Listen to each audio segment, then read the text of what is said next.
natin dito. Tapos, ganyan. Mga unta. Utan Bisaya.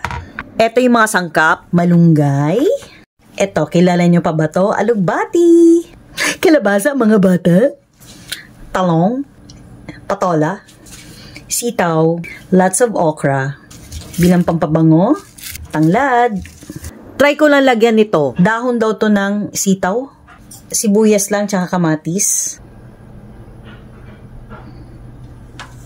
Huhugasan ko lang.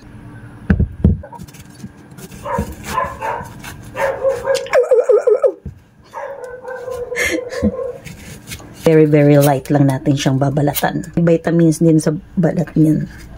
Medyo matigas to. Eto, may nabili akong kutsilyo na matalas. Oh, diba? Hindi ako hirap.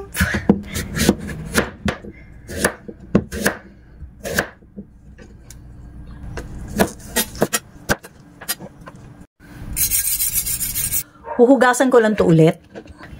Actually, ako lang may favorite dito ng okra. Kaya, ang ginagawa ko sa okra, para mabilis nila makita, ginaganito ko na lang yung okra. Alam mo, nag-healthy-healthyhan lang ako ng araw na to. Kasi naumay na naman ako. Karne. Karagaba. Patola. Wala akong makitang patolang, patolang Tagalog ba ang tawag dun. Mas nasasarapan ako dun eh. Yan. Mas mabango kasi yun, yung patolang Tagalog. Na-vlog ko na to dati. Yung utan Bisaya, or utan, may tawag yung iba dito, lauoy ba? Yan, ito yung pinakasinigang ng mga katalag. Basta, mga Tagalog na lang. Kasi, every week, or meron talagang utan. Mas mabilis kasi siyang lutuin, tapos healthy, bukod sa healthy. Dati kasi mura ang gulay, kaya siya, mura siyang putahe. Pero ngayon, alam mo ng mga gulay ngayon, dollars na. Cute naman itong na to. Bet ko to, hindi masakit sa kamay. O, diba? Tapos isang ganun mo lang, twink, twinks. Panghuli ko muna tong talong kasi nagkukulay black yan. Actually, ito lang yan eh. Pwede na namang i-quarter na lang to dahil may impis naman to, pero mas bet ko yung ganyan. Ganyan lang, halo-halo lang to. Ka-quarter lang natin. Ay, hindi quarter. Ganyan na lang. Tapos ang ating talong na. Tanglad. Ipa-pound natin siya para lumabas yung mga aroma, juice, flavor. Mga ate ko magaling magtali ng mga ganyan. Bote. Teka, wait. Ulitin natin. From the top. So, ganito na nga. So, ganyan. Ikot. Diyos ko po, Lord. Gusto ko lang kumain ng utan. Ba't pinapahirapan ako? Paano ba to? Yan. Okay na to. First time kong makakain ng ganitong gulay. Dahon daw ng sitaw to. Alugbati. Ito, gusto ko rin to. Favorite ko rin to. Yung iba ayaw nga nito eh. Alam niyo yung mga ganyan-ganyan. Ibig sabihin yan, walang, hindi ni-sprayhan ng pesticides. Kasi nakakagapang pa yung mga uod. Ito yung kinainisan ko dati. Ang malunggay. Dahil matagal maghimay ng ganito. Kaya wag kayong mag-utos sa anak nyo na masama ang loob. Pag pinapahimay nyo dahil good luck. Tusok ang ngalangalan nyo o lalamunan nyo dito sa mga tangkay niya. Isang ganunan lang yan.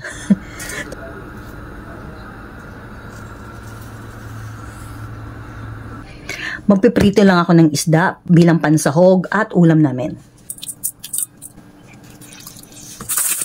Lots of asin. Gagawin kong tuyo. Char. Nilalagyan ko ng paminta.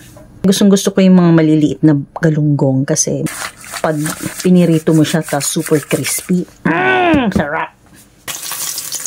Uy.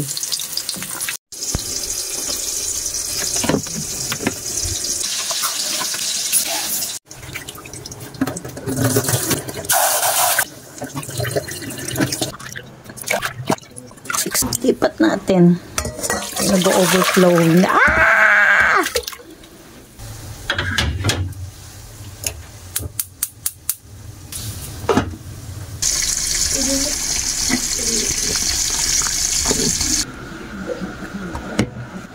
Hihimay lang ako para to sa pansahog natin. Siguro mga 1 or 2 isda lang kasi hindi talaga pinapansin yung sahog na yan sa utan ng mga anak ko. Galing nyo lang yung mga tinik-tinik kasi delikado yan.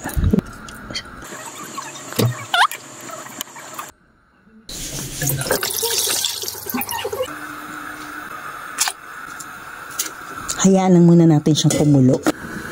Ayan, naamoy ko na yung bango ng tanglad. Unahin ko lang ilagay ang mga matitigas at matagal lumambot kagaya ng kalabasa. Sitaw. Tapos timplang ko lang siya ng patis. Para bisdak na bisdak, lagyan ko lang siya ng betchin. Oops. Pakuluin lang natin saglit. Ayan, nagsisimmer na ulit siya. Ilalagay ko na ngayon ang okra. Emphasize natin yung R. Tapos, patola. Ganun lang. Diba? Takpan lang ulit. Palalambutin lang natin ang mga gulay. Ayan, gumukulo na siya. Kaya ilalagay na natin yung isda para kumalat na yung lasa. Tapos lalagyan na lang ng 1 truck na asin. Char. Asin. Okay na. Check natin kung malambot na ba ang kalabasa. Okay. Malambot na siya. Ayan, alugbati. Kasama na dyan yung dahon ng sitaw. Ayan, diba? Overload na siya. Walang panama yung Paris overload. Charot lang. Malunggay. Tada! Malunggay! Yan, sarap tita! Titikman ko lang ha. Kung okay lang, char. Sarap niya. Pwede na to. Pwede na sakupin ang China, char.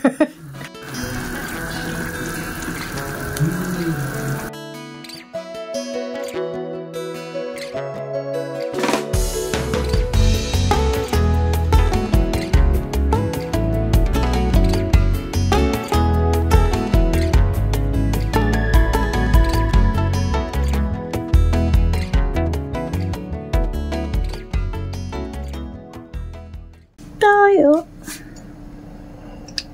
Vinegar. May mais. Kuha tayo nito.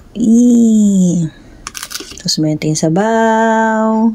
Okay! Kakain na tayo! Mga bata! Kain na to! Okay.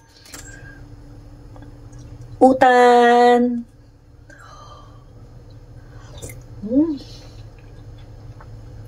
Crap.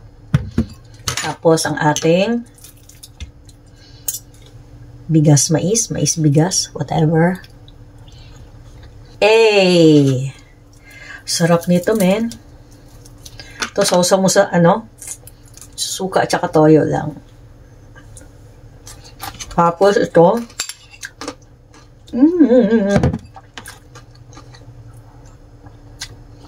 sarap ang utan. Magaan sa pakiramdam pag ito yung ulam mo kasi gulay.